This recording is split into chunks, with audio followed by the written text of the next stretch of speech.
हरे कृष्णा। तो कल हम लोगों ने चौथे अध्याय के 9वें श्लोक पर चर्चा करी थी और हम लोगों ने देखा था कि ये प्रभुपाद जी का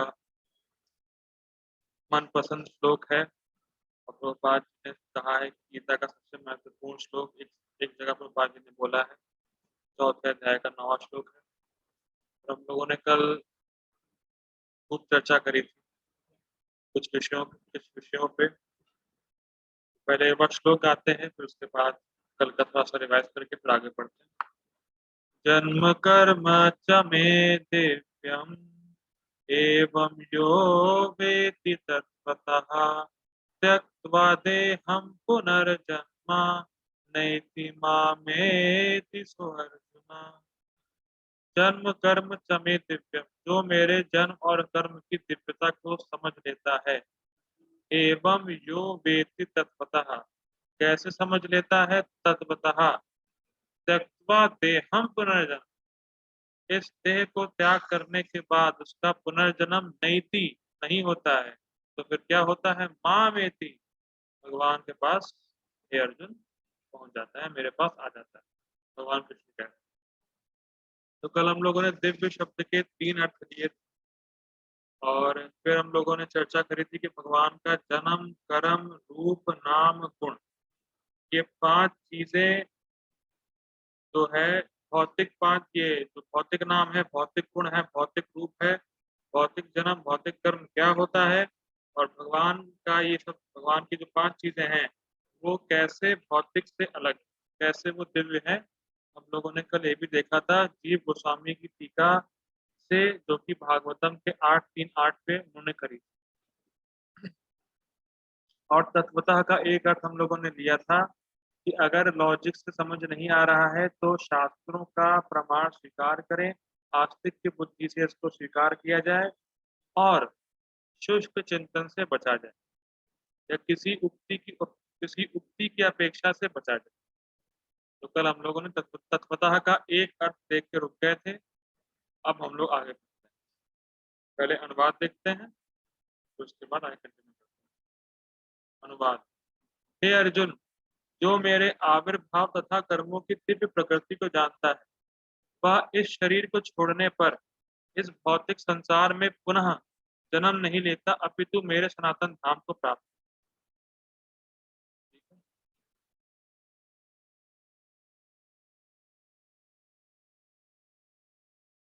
हम लोगों ने कल यहाँ पे छोड़ा था कि मेरे इन वाक्यों को जानकर आस्तिक बुद्धि से जो मेरे जन्म और कर्म के नियतत्व को जानते हैं, अर्थात इनके नियतत्व में किसी प्रकार की उक्ति की अपेक्षा नहीं करते, उन्हें संसार में पुनः जन्म नहीं लेना पड़ता।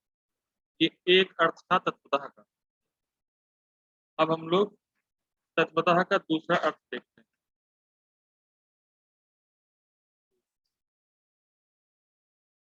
आगे बढ़ते हैं। अथवा जो तत्वतः ओम तत् सत इति निर्देशो ब्रह्मणस्त्र विधि स्मृतः।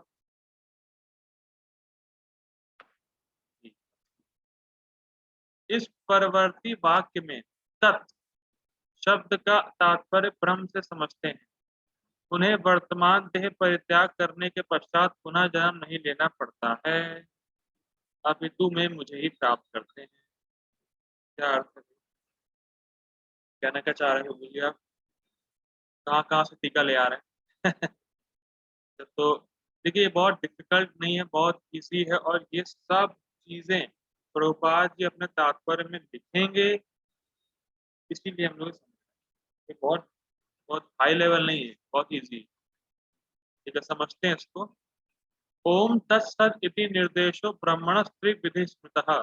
इस परवर्ती वाक्य, परवर्ती मतलब जो गीता में आगे आने वाला है, गीता में अभी गीता में ही आगे आएगा, उसको पहले ही कोट कर दे रहे हैं जीव, मतलब पहले के जीव गोस्वामी अपनी टीका में कोट कर रहा है भागवतम के। तो देखिए, ओम तत्सत, ओम तत्सत, ठीक। तो जिस जो ओम तत्सत में जो तत् शब्द है, ये ब्रह्म को इंगित करता है। जब व्यक्ति समझे कि तत् मतलब भगवान है, पर ब्रह्म, तो ऐसा व्यक्ति दोबारा जन्म नहीं लेगा। ओम तत् सत में तत् मतलब पर ब्रह्म, तत् मतलब भगवान है। जो इस बात को समझ लेता है वैसा व्यक्ति दोबारा इस संसार में जन्म नहीं लेगा।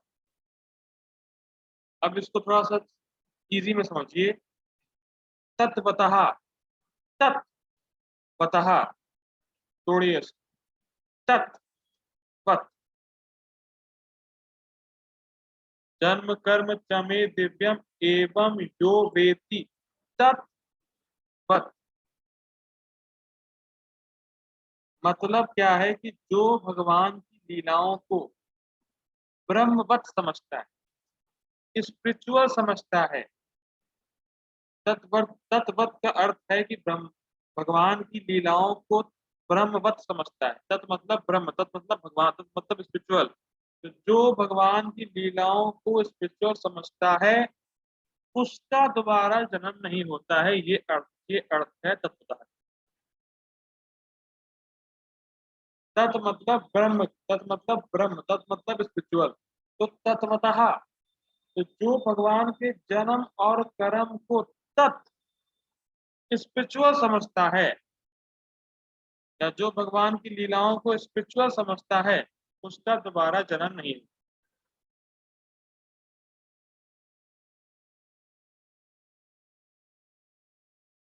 ठीक, क्लियर है। तत्वतः, ओम तत्सत। ठीक, आगे बढ़ते हैं। अपितु, हाँ ये हो गया। यहाँ, ये बहुत इंटरेस्टिंग, यहाँ देह को त्याग कर इस वाक्य की व्याख्या आधिक्य भाव से की गई है। बड़ा इंटरेस्टिंग, बहुत इंटरेस्टिंग। जो भगवान ने कहा त्यक्त्वा देहम पुनर्जन्म नैति, ऐसा व्यक्ति जो मेरे जन्म और कर्म को तत्वतः समझ जाएगा, ऐसा व्यक्ति देह त्याग करने के बाद मेरे सनातन धाम को मुझे प्राप्त करेगा।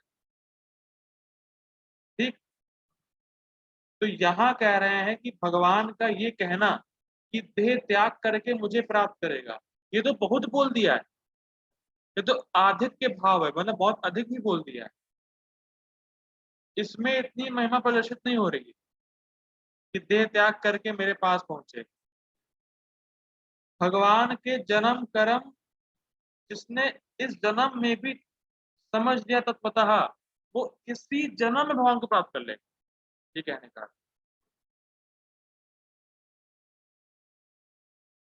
तो मैं, भगवान कह रहे हैं कि जिसने तत्वतः जन्म कर्म समझ लिया मेरा, वो देह त्याग करने के बाद मेरे पास आएगा। ये बहुत बोल दिया भगवान ने। जो इस समय समझ जाएगा कि भगवान के जन्म और कर्म दिव्य हैं, वो यहाँ रहते हुए, देह त्याग करने की जरूरत नहीं है, इसी देह में रहते हुए भगवान को प्राप्त कर।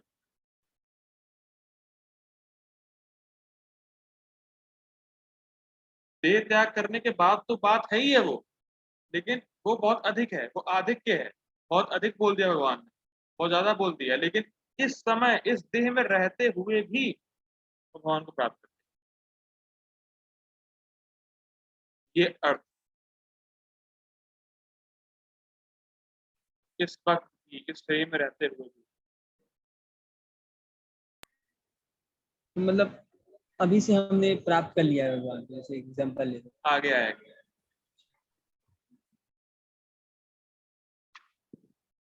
कहने का अर्थ ये है, बहुत स्पष्ट है। उसको देह त्याग करने की जरूरत नहीं है भगवान के पास पहुंचने के, भगवान को प्राप्त करने। वो तो होगा ही होगा, इस देह में रहते हुए भी भगवान को प्राप्त कर लेगा। जैसे बिलव मंगल ठाकुर, प्रभुपाद जी, ऐसे महान महान आचार्य, वो कृष्ण से बात करते थे, कृष्ण को देख पाते थे। तो वो इसी शरीर में रहते हुए भी भगवान को प्राप्त, ये कहने का अर्थ। देह त्याग के बाद तो जाएगा ही जाएगा, वो तो बहुत भगवान ने स्पष्ट बोल ही दिया है। लेकिन जो इस समय भी समझ चुका है तत्वतः, तो इसी समय भगवान को प्राप्त करेगा। इंटरेस्टिंग, बहुत इंटरेस्टिंग। तो मतलब हम सबका चांस इस वाक्य की हानि हो गया, वैसा व्यक्ति देह त्याग कर पुनर्जन्म ग्रहण नहीं करता, किंतु देह त्याग ना कर देह त्याग ना कर ही मुझे प्राप्त होता है। और देह त्याग अगर ना भी करे तो ही मुझे प्राप्त हो जाएगा। ठीक है। अब इंटरेस्टिंग है, श्रीपाद रामानुजाचार्य लिखते हैं, मेरे दिव्य जन्म कर्म के यथार्थ ज्ञान से मुझे अच्छा अब ये होगा कैसे, वो इसी जन्म में कैसे भगवान को प्राप्त कर लेगा विदाउट देह त्याग के, ये बता रहा रामानुजाचार्य बता रहा है, इसको स्पष्ट कर, मेरे दिव्य जन्म कर्म के यथार्थ ज्ञान से मुझे प्राप्त करने के विरोधी समस्त पाप विध्वस्त हो जाते हैं, और एकमात्र मेरे प्रिय भक्त इस शरीर में ही, बहुत एम्फेसाइज कर रहा हूं मैं, इस शरीर में ही, इस जन्म में ही मेरे आश्रित होकर मुझे प्राप्त। देखिए बड़ा इंटरेस्टिंग है, वो कह रहा है अभी हमारे हृदय में बहुत कलमश है, बहुत भौतिक वासनाएं है, बहुत अविद्या है, जिससे हम भगवान को समझ नहीं पा रहे हैं तत्वतः। तो जब हम भगवान के जन्म और कर्म के बारे में सुनते रहेंगे तत्व में, परंपरा में, तो इससे हमारे पाप खत्म हो जाते हैं, और जब पाप खत्म हो जाएगा, हृदय शुद्ध हो जाएगा, तब हम भगवान को तुरंत समझ जाएंगे, और हमारे मतलब हम इस शरीर में होते हुए भी भगवान का अनुभव करने, ये सही। जैसे जैसे भगवान के जन्म कर्म सुनते रहेंगे परंपरा के थ्रू, तो जैसे जैसे हमारा हृदय शुद्ध होगा, उससे पाप कटेंगे, और जब कृष्ण प्रेम मिल जाएगा तो इस जन्म में अनुभव होगा भगवान के ऐश्वर्य का, माधुर्य का, और इस जन्म में ही, इस शरीर में रहते हुए ही हम भगवान को प्राप्त करेंगे। देह त्याग के बाद तो जाना ही जाना, लेकिन इस शरीर में रहते हुए भी हम भगवान से बात कर सकते हैं, भगवान को देख सकते हैं, ये अर्थ। शिला प्रभुपाद देह त्याग के बाद तो भगवान के पास गए ही गए, तो वहीं से आए थे, और जब तक यहाँ थे तब भी वो कृष्ण से बात करते, ये अर्थ। तो इसका मतलब बड़ा इंटरेस्टिंग है कि जैसे इसका मतलब ये है कि हमें परंपरा से बार बार श्रवण करते रहना है, भगवान के जन्म कर्म के बारे में सुनते रहेंगे, वैसे वैसे हमारे पाप कटेंगे, और फिर कृष्ण प्रेम जब प्राप्त होगा, तब हम भगवान को इसी शरीर में रहते हुए भी प्राप्त करेंगे।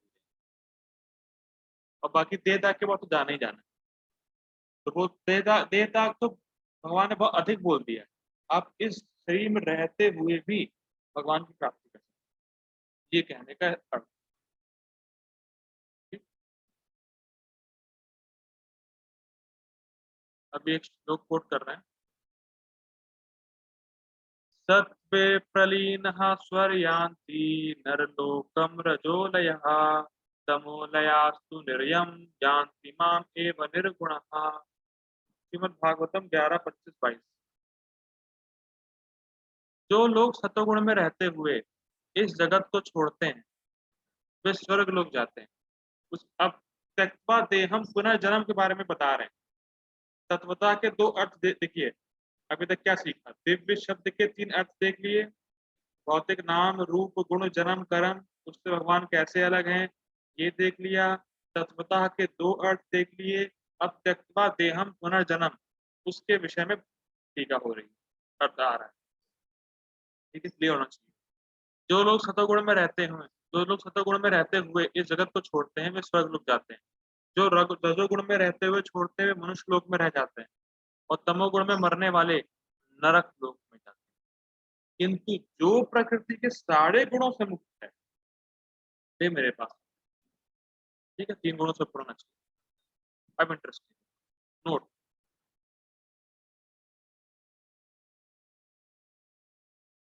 ये इंटरेस्टिंग है नोट, श्रीला विश्वनाथ चक्रवर्ती ठाकुर ने इसकी टीका में लिखा है। कौन सी टीका में, जो श्लोक भागवतम का 11वां स्कंद वाला श्लोक है ना, उसमें लिखा है, अत्र तु लय शब्दानुपादानात् जीवन्तोऽपि मद्भक्त्वात् निर्गुणाश्रयान् श्रेयन् मामेव यान्ति तीर्थ। यान्ति त्यर्थ।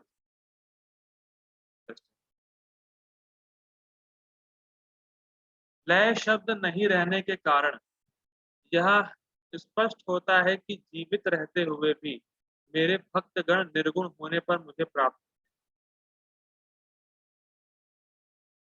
इंटरेस्टिंग। वही बता रहे हैं, उसको तो कोट कर रहे हैं कि विश्वनाथ चक्रवर्ती ठाकुर इस टीका में लिखते हैं, इसमें लिखा है ना कि भाई जो लोग प्रकृति सारे गुणों से मैं वो मेरे पास आते हैं पाते हैं, भागवतम में लिखा है, लेकिन वो कोट कर रहे हैं। मेरा वीडियो हैंग हो रहा है, मेरा वीडियो हैंग हो रहा है। हाँ,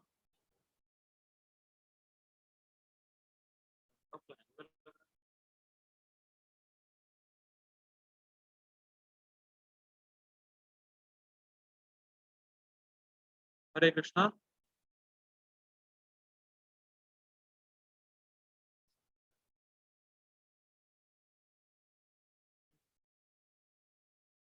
हरे कृष्णा। क्या हो रहा है? हुआ? ठीक है, ठीक है, हरे कृष्णा। इसमें हैंग हो रहा है। अब ठीक, अब ठीक हो गया। हरे कृष्णा। ये लैपटॉप भी थोड़ा सा जो है दिक्कत कर रहा है।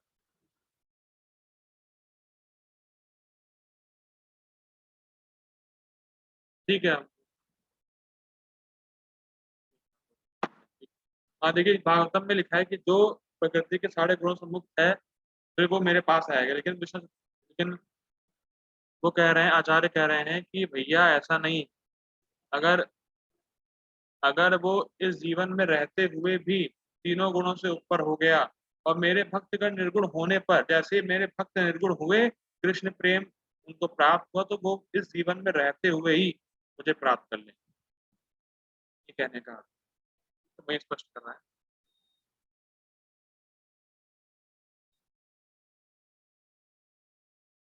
तो मतलब बेसिकली बात ये हो रही है कि भक्ति करते करते, श्रवण कीर्तन करते करते तीनों गुणों से ऊपर हो जाता है भक्त, फिर इसी जन्म में जीते जी भगवान को प्राप्त करना। देह त्याग करने की आवश्यकता नहीं है, वो तो देह त्याग के बाद जाएगा ही जाएगा, वो तो कंफर्म ही है। लेकिन अगर भक्ति सही से कर रहा है तो वो इस जन्म में निर्गुण होकर भगवान को प्राप्त कर लेगा। Okay, now we will take Gita Bhushan टीका। हरि बोल।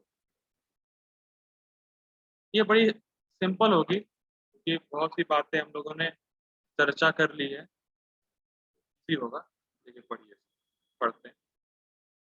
अभी लिंक दे रहे हैं 4.8 से 4.9 में। लिंक क्या है वो उसको दे रहे हैं। बहुत प्रयास करने और हजारों साधन करने के बाद भी जो मोक्ष दुर्लभ है वह मेरे जन्म और चरित्र के श्रवण के द्वारा मेरे एकांती पथ अनुवर्ती भक्तों को सुलभ है। इसीलिए भी मैं प्रकट होता हूँ, इस आशय से भगवान शुभ कह रहे हैं। इंटरेस्टिंग है, देखिए। बहुत मुश्किल है मोक्ष प्राप्त करना। लाखों लाखों लोग, लाखों लाखों साल लोग तपस्या करते हैं, साधन करते हैं, ये करते हैं, वो करते हैं, ज्ञान योग, अष्टांग योग, इधर उधर, बहुत मुश्किल है। तो वही कह रहा है भगवान की, लेकिन जो मेरे एकांती, मतलब जिनका गोल फिक्स है कि उनको भगवान की भक्ति ही करनी है, भगवान को प्राप्त ही करना है, जो एकांती जिनका गोल फिक्स है कि मुझे इस समय मतलब इस जन्म में भगवान की प्राप्ति करनी ही करनी, उनके लिए सुविधा प्रदान करने के लिए भगवान आते हैं कि भैया जब भगवान आएंगे तभी तो जन्म और कर्म के बारे में आप सुन पाएंगे। Understanding? Does it make sense? कि भाई जब भगवान आएंगे ही नहीं, भगवान का जन्म होगा ही नहीं, अवतरण होगा ही नहीं, तो कर्म होगा ही नहीं, तो क्या फिर समझेंगे आप, क्या श्रवण करेंगे? तो इसलिए भगवान आते हैं कि भाई जो मुझे प्राप्त करना चाहते हैं, जिनकी बड़ी तीव्र इच्छा है मुझे प्राप्त करने के लिए, तो उनके लिए भगवान जन्म लेते हैं और अपनी लीलाएं करते हैं, जिससे कि लोग उनके जन्म और लीलाओं को तत्वतः समझें और मोक्ष को प्राप्त कर लें या भगवान की प्राप्ति कर लें, जो बहुत ही डिफिकल्ट है। तो भगवान डिफिकल्ट चीज को इजी बनाने के लिए प्रकट होते हैं, हमारे हमारे पे बहुत कृपा करते हैं। ये कहने का आशय। ठीक, मैं सर्वेश्वर हूँ, मैं मतलब मैं नहीं, भगवान कृष्ण, मैं सर्वेश्वर हूँ और मेरी हर इच्छा सत्य होती है और मैं अपने शाश्वत पूर्ण रूपों में प्रकट होता हूँ, जैसे नरसिंह और रघुनाथ इत्यादि। जिस प्रकार एक वैदुर्य मणि विभिन्न रंग प्रस्तुत करती है, व्यक्ति को समझना चाहिए कि ऐसे भगवान के जन्म और चरित्र उस भक्त विशेष के संबंध में भूतकाल, वर्तमान काल और भविष्य काल में अप्राकृत और नित्य होते हैं। मुझे थोड़ा समझिए। हम लोगों ने पहले भी चर्चा करी थी कि भैया भगवान एक ही हैं, लेकिन भगवान अपने विभिन्न रूपों को प्रस्तुत करते हैं भक्तों के भाव के अनुसार और उनसे आदान प्रदान करने के लिए। ठीक, और वैदुर मणि के एग्जाम्पल हम लोगों ने लिया था कि वैदुर मणि को आप अलग अलग एंगल से देखेंगे तो अलग अलग रंग प्रस्तुत करेगा, लेकिन मणि एक ही। ठीक, अब इंटरेस्टिंग ये, अब ये भी बड़ी अच्छी लाइन है कि व्यक्ति को समझना चाहिए कि ऐसे भगवान के जन्म और चरित्र उस भक्त विशेष के संबंध में भूतकाल, वर्तमान काल, भविष्य काल में अप्राकृत और नित्य होते हैं। ये बहुत गंभीर लाइन है, तो में आई नहीं होगी, मुझे लग रहा है। देखिए, जैसे हम जैसे वो थे राजा कुलशेखर, तो जब वो रामायण सुनते थे तो रामायण में जब प्रसंग आता है कि भाई रावण ने सीता जी को हर लिया है, तो वो कहते थे भाई सेना निकालो, सेना निकालो, मैं रावण पे आक्रमण करने जा रहा हूँ, सीता माता को बचाने जा रहा हूँ। तो जो उनके मंत्री हैं समझते थे भैया वो बहुत पहले हो चुका है, अभी अभी कुछ नहीं है, अब सब हो चुका है, वो तो बहुत पहले की लीला है भगवान। लेकिन राजा कुलशेखर, ये बहुत अचिंत्य है, राजा कुलशेखर उनकी लीला में प्रवेश कर जाते हैं। ये थोड़ा अच्छा समझिए। भगवान, ओ सॉरी, राजा कुलशेखर भगवान राम की लीलाओं में प्रवेश कर जाते हैं। ऐसा हम लोग भी देखते हैं कि जब सुखदेव गोस्वामी बताते हैं पूतना के बारे में भागवतम में, तो वो कहते हैं, तो उनको घबराहट होती है सुखदेव गोस्वामी। तो फिर वो कहते हैं कि जहाँ भगवान की चैंटिंग होती है, नाम होता है, तो वहां पे भूत और प्रेत नहीं आते हैं। कृष्ण में पढ़ा होगा आप लोगों ने। तो होता क्या है कि सुखदेव गोस्वामी इतना लीला में एब्जॉर्ब हो गए थे कि उनको दिख रहा था कि पूतना के सामने।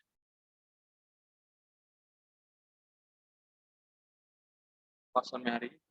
कभी कभी ऐसा देखिए, बहुत सिंपल, आप कोई भी हॉरर मूवी देखते, जब आप मूवी देखते तो आप इतना एब्जॉर्ब हो जाते हैं, आपको लगता है कि भूत आपके सामने, लेकिन होता कुछ नहीं, होता कुछ भी नहीं, लेकिन आप एब्जॉर्ब हो गए।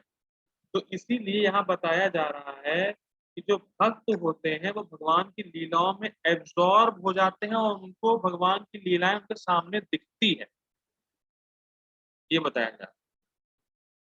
भगवान की लीलाओं को वो देख रहे हैं, जो प्रेम भक्ति में जो प्राप्त हो चुके हैं, जो उच्च कोटि के भक्त हैं, वो जो महाभागवत हैं, वो भगवान की लीलाओं को एज इट इज देख रहे हैं अपने सामने।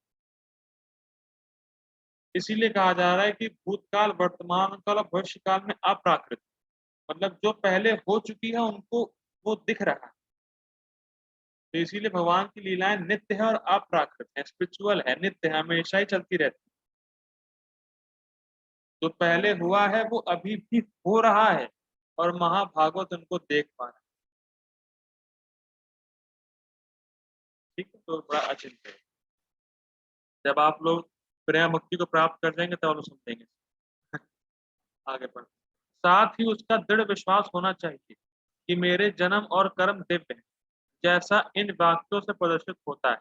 यथा, देखिए वही वाला श्लोक है, एको देवो नित्य लीला अनुरक्तो भक्त व्यापी भक्त हृदय अंतरात्मा। पढ़ चुके हैं हम लोग। वे अचिंत्य भगवान अपनी शाश्वत लीलाओं से अनुरक्त हैं, भक्त व्यापी हैं, वे भक्तों के हृदय में अंतरात्मा हैं। पुरुष बोधनी उपनिषद, उन्होंने कल देखा था, मैं अपनी बता रहा हूँ। उसे भौतिक युक्ति से निरपेक्ष होना चाहिए। हो जाना चाहिए। मतलब किसी और पे विश्वास नहीं होना चाहिए कि वो क्या बोलता है, वो क्या बोलता है, ये क्या बोलता है, शास्त्र पे होना चाहिए उसका विश्वास। ठीक है। हे अर्जुन, ऐसा व्यक्ति जो किसी भौतिक युक्ति की अपेक्षा नहीं करता है, हे अर्जुन, ऐसा व्यक्ति अपने वर्तमान शरीर को त्याग कर दोबारा भौतिक शरीर धारण नहीं करता है, अपितु मुझे ही प्राप्त करता है। ठीक, तो हमें शास्त्रों पे विश्वास रखना है, ना कि इधर उधर के सो कॉल्ड ज्ञानी।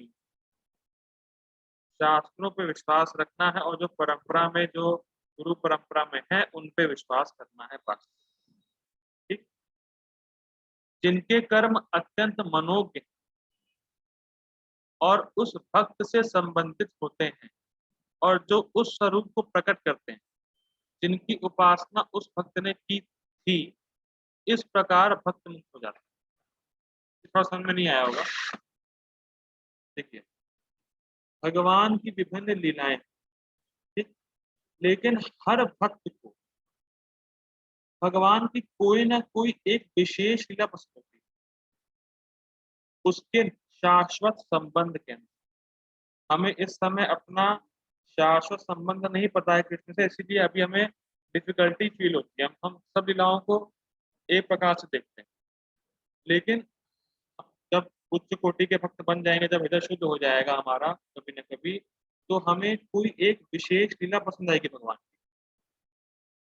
ठीक, और उस रूप में ही हमें भगवान से आकर्षण होगा। एक विशेष रूप जो भगवान का है, उसी से हमें आकर्षण होगा हमारे संबंध के अनुसार।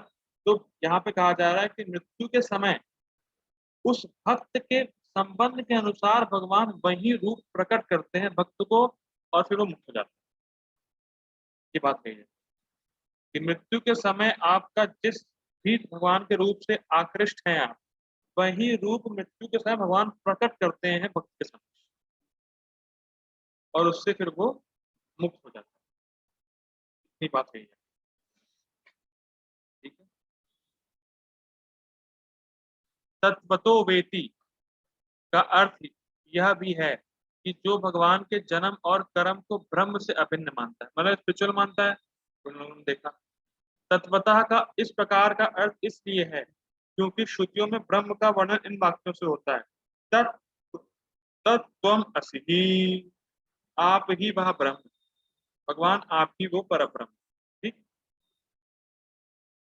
यह ज्ञान कि कृष्ण ही वह ब्रह्म है, मुक्ति प्राप्त कराता है। यदि भगवान को जानने से, ये बड़ा इंटरेस्टिंग है। तो लोगों ने क्या पढ़ा, जो भगवान की लीलाओं को स्पिरिचुअल मानता है, जो भगवान को ब्रह्म मानता है, स्पिरिचुअल मानता है कि भगवान का स्वरूप स्पिरिचुअल है, वो मानते ही मुक्त हो गए। जैसे ही किसी ने माना कि भाई भगवान की लीलाएं स्पिरिचुअल हैं और भगवान का स्वरूप स्पिरिचुअल है, भगवान के जन्म कर्म इस भौतिक जगत से भिन्न है, इसको समझते ही वो मुक्त हो गए। अब कोई डाउट कर सकता है इतना जानने से मुक्त कैसे हो जाएगा भाई, खाली इतना जाना मुक्त?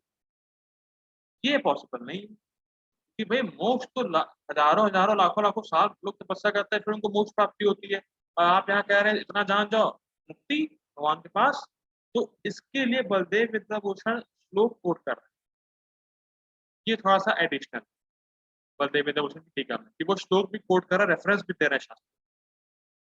देखिए, यदि भगवान को जानने से मुक्ति नहीं होती तो यह निम्नलिखित बात गलत सिद्ध हो जाएगा। अगर आप कह रहे हैं कि इतना जानने से मुक्ति नहीं होगी, तो जो ये शास्त्रों का ही भाग है तो गलत हो जाएगा फिर। और शास्त्र गलत होते नहीं। क्या है शास्त्र का भाग? तम एव विदित्वा विदित्वाति मृत्युम एति नान्य पंथा विद्यते अन्यया अयन न्याय। भगवान को जानकर ही मृत्यु को जीता जा सकता है, इसके अतिरिक्त कोई पथ नहीं है। श्वेता श्वेतर उपनिषद 3:8 रेफरेंस दे रहे हैं कि बस आपने जान लिया, बस मुक्त हो गया। और उसी समय आपने मृत्यु को जीत लिया, मतलब दोबारा आप जन्म मृत्यु के चक्कर में नहीं है, सिर्फ भगवान को जानने से मात्र।